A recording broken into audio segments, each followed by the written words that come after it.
I suppose it's familiar territory, isn't it, Fraser? Really, in terms of spending time on the tour and then dropping off and coming back on again, and that's what I want to. That's why I'm bringing you on here, to get a little bit of an insight into that and how you feel about that. You know, in very many ways, and you know, I keep saying this many times. Very, very often, the pros who struggle on the tour often drop off, and they often come back on again. So, what's your view on this? What is in, like, for the amateurs, why they're not qualifying, or? Yep. Obviously, well, this year obviously it's hard for the amateurs because there's not been any events. Like the boy Liam Graham, who I spoke to about on the phone, he's played Q School and he's not had an event since Q School last year.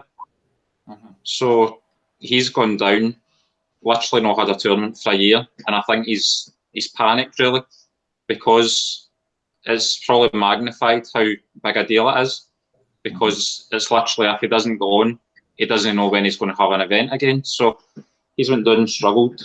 He's better than what his results have shown, and he get beat again today. So that's him. That's him finished, and it's the same for pretty much everyone. Like the pros that are struggling so far, they've gone for like 20 tournaments a season 2 years ago to having 10, 11 tournaments last season. Now, if they don't get through the last event, that's them for at least a year, possibly with no events. So it's a lot of pressure, obviously, at the best of times, but even more so this year. But at the same time, obviously, the pros that have fallen off, they've had a year, 2 years playing in the events, playing against likes of Ronnie, Judd, Neil Robertson, Selby, John. It's constant, like, playing the top guys. So whether, I mean, people look at the guys that have fallen off and thinking, oh, they're rubbish, or they're average players, but the reality is they're all really good, and they're just maybe getting bad draws. I mean, I've seen guys going 7, 8 tournaments in a row where they're drawing top 16 players, and I mean, everyone's good enough that they can win a game or two against them, but you're not going to beat them consistently unless you're one of them. So it's sometimes the rankings are a fair reflection for how good you actually are, because as well as that, all the tournaments have got different, like, money values. You can win, like, so I got to the last 32 of the Gibraltar Open and I get $3,000. But then if you win 2 games in the World Qualifiers, it was 10 grand.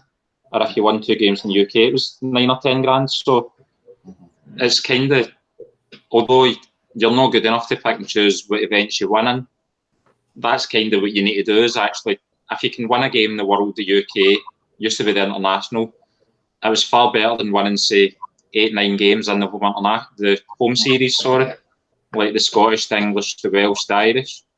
It's getting the results in the right events rather than winning a lot in the other events, if you know what I mean. So just sort of, Fraser, backtracking a wee bit in terms of Q School, and like, you know, the professionals that drop off and often get back on again. What sort of a picture are we seeing here? Are we seeing a very true image here that there's large standards, different standards between the players? I mean, we had 200. I think we had 200 amateurs, just over 200 Q School attendance this year, and I can see through the first 2 events that quite a lot of the professionals. So, I mean, what is that telling us? Is that telling us that there's not enough really good players out there and they're struggling, because we see that guys like yourself who have struggled on the tour come off and get back on? Is that what that's telling us? I think, again, it kind of goes back to, like, the pandemic and whatever else this year, where there's not been any tournaments for the amateurs, so their games are they're weaker than they normally have been. I mean, was it last year? You got quite a few first-time pros, like Peter Devlin, Ben Hancorn, probably 1 or 2 others. As you say, so far this year, it's like 8 ex-pros that have gone through, and I think there's maybe only been 1 non-ex-pro in the last round, both events. So really, the amateurs, whether they've not had as good a chance, but they're not putting up as good a showing as what they normally have done. The young boys especially, like obviously Jackson's young, Seajon's young, but they've had a couple of years on the tour.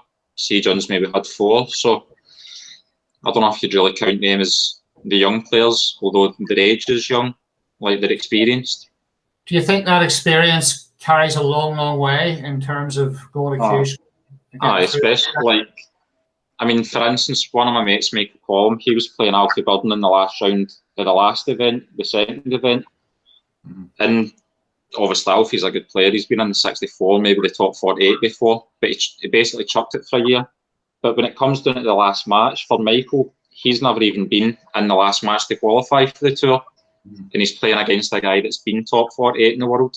So for Michael, it's a lot of pressure. It's pressure for Alfie as well, but Alfie knows he can handle it. Where Michael, being his first time, he doesn't really know how he's going to react in that situation. So the experience, knowing that you can win the game to qualify, knowing that you're not going to cave, that you can still play under that pressure, obviously it's massive for the players. Just for self-belief, knowing that you can actually win. Did you think it was perhaps a little bit more difficult this year for some of the fresh guys, knowing it was seeded this time round? I don't know. I mean, I've seen guys on Facebook and Twitter kind of moaning about it, but at the same time, if it's guys that, like, I played, who was it? I think it was Simon Blackwell? No. You beat Simon. I beat Simon the second match, but the first match I played Samuel Lee Stevens, and like I never knew the boy, but he's had a match before he's played me, so he's played in, like, obviously I've played as a pro and played in the Q School for years, but he's had a game on the tables. If he's played well, then it gives him confidence going into the game against me. So I mean, they've maybe got an extra game to win, but at the end of the day, they still need to beat all of, like, the ex-pros if they're going to get through anyway. Yeah. And plus, with being seeded, it was seeded with separation as well, so it means they're maybe going to get 2 or 3 pros in their section, whereas before they could have had 7, 8, 9 in their section. So, I mean, I don't know whether it's been an advantage or disadvantage. I wouldn't say it's been bad for them, because, I mean, but, like, fair enough, you're maybe getting the pros 4 frames a head start on the ranking list, but by the time the guys get to play the pro, they've got their 4 frames as well, so I don't know. Everyone's got different opinions, I suppose. Well, I think ultimately at the end of the day, like a lot of lads like yourself will probably agree, Fraser, that, you know, if you're good enough, you'll get through, and, you know, even that's what I think. I mean, at the end of the day, if I saw there was someone on Facebook moaning about the seedings, and they were saying about the average players falling off the tour, and you're thinking, well, if we're all that average, why are you worrying about us being seeded? Because if you're that good and we're that average, you're going to beat us whether you play us in the first round or you play us in the second round when you've already had a game. So I don't see what the moaning's about, really. And I mean, at the end of the day, like, as I said in the interview after I qualified, I'd probably bet 95, 96% of the guys in the Q School had played more than me last year. Like, I've probably, over the last 16 months, I've probably practiced like 8 weeks at the very most. And three of them was just leading up to the Q School. So I think 3 weeks before the Q School, 2 or 3 weeks before the World, and kind of an odd day here or there. But most events I was going without playing, so I mean, I'm at a disadvantage, although I've had tournaments. But again, like, I know how good I am, I know how good the other pros are. And being honest, I didn't really fancy any of the amateurs actually getting through, just looking at the pros that were actually in the Q School, because there's so many good ones. Like, Ian Burns was top 64. Like, even after he'd lost in the World, results went against him. That's how he'd fell off. James Cahill obviously qualified for World a couple of years ago, beat Ronnie. Then you've got, like, David Lilly. He's just won the World Seniors, so he's full of confidence. And then, obviously, like I say, you've got Lu Hong Hao qualified for the World a few years ago. So I mean, it was loaded with right good players, I felt. Normally I go down if I'm in the Q school and I kind of think I'll get through at some stage, but this year I saw the list, the entries before I went down, and I thought, like, there's actually a chance I might not get through here, which maybe has done me a favour because my head was better, I was focused better, and obviously get through the first shot. Well, let's touch on you for a second, okay? Let's get away from the little bit of an insight about Q School here. Obviously, you got the bye, you got first significant wins: 4-1 over Simon Blackwell, 4-1 over Raymond Fry, 4-3 over Lai Pai Fan, 4-1 over Lang Ning. You know, a couple of good wins there towards the end. It looks as if you had a tougher game there, you know, with Phi Pai Fan. Were those last two games quite challenging? I thought Pai Fan was good. I'd seen him on the tour for the last 2 years, but I'd never played him. Obviously, with no crowds allowed in for the games, I've not watched any games over the last year, so I never actually saw him playing. But I was quite impressed with him. His safety was really good. A lot of the young Chinese ones, they're mad potters. Maybe no get the best brain, no get the best safety game, but I thought he was good. I think it was like 6.5 minutes into the first frame before I actually saw a red to play safe. Every shot I was playing at the Snookers. And then I've played a good safety, kind of split the reds, and he's rolled in a long red, maybe a couple inches off the side cushion, length of the table, just rolled it in nice as you like for the black. And he was on 38, 39. He's missed a bad red, and that's kind of let me into the frame. But I thought he was good. I think I only missed 2 balls. I missed a red at 1 each on 20, and I missed a black at 3-2 ahead on 30. And so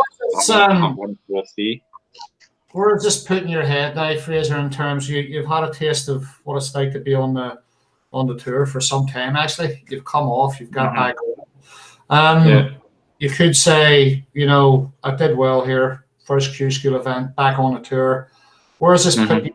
Where are you right now with the game? Do you feel as if you need to find something extra to take yourself into that top 64? What do you feel as you need to do to take yourself forward?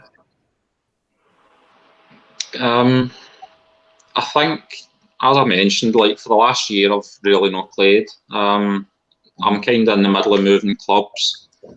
I've got a couple of possible sponsors that I've been speaking to. If I can kind of sort something with that, sort the club, then I'll be able to play a lot more, be able to practice near enough full time, which I've never done. I've always worked as well as played snooker. I've kind of played snooker around about work. So if I can get actually kind of a deal in place that allows me to practice more, I'll be able to get. I've got John Higgins, Graham Dott, Stephen Maguire, Anthony McGill, even Scott Donaldson, Ross Muir. They're all within an hour. The first 4 are within 10-15 minutes. So if I'm practicing more, then I'll get games with them a lot more. That'll bring me on. And obviously, just now I'm like, I feel pretty good just now. Like I played well at Q School, get through it as you says.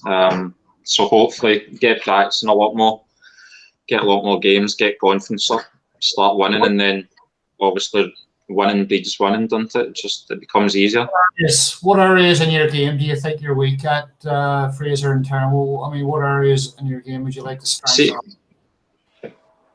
To be honest, like I don't know why, but kind of on the tour, I don't seem to do as many like centuries as what I normally do for whatever reason. Like when I was playing back in the amateurs, I was doing like 3, 4, 5 centuries per event. Like I played an amateur event years ago, best of 7, and I had 3 tons and a 60 in the 4 frames. Like I had 3 tons in a row the first 3 frames.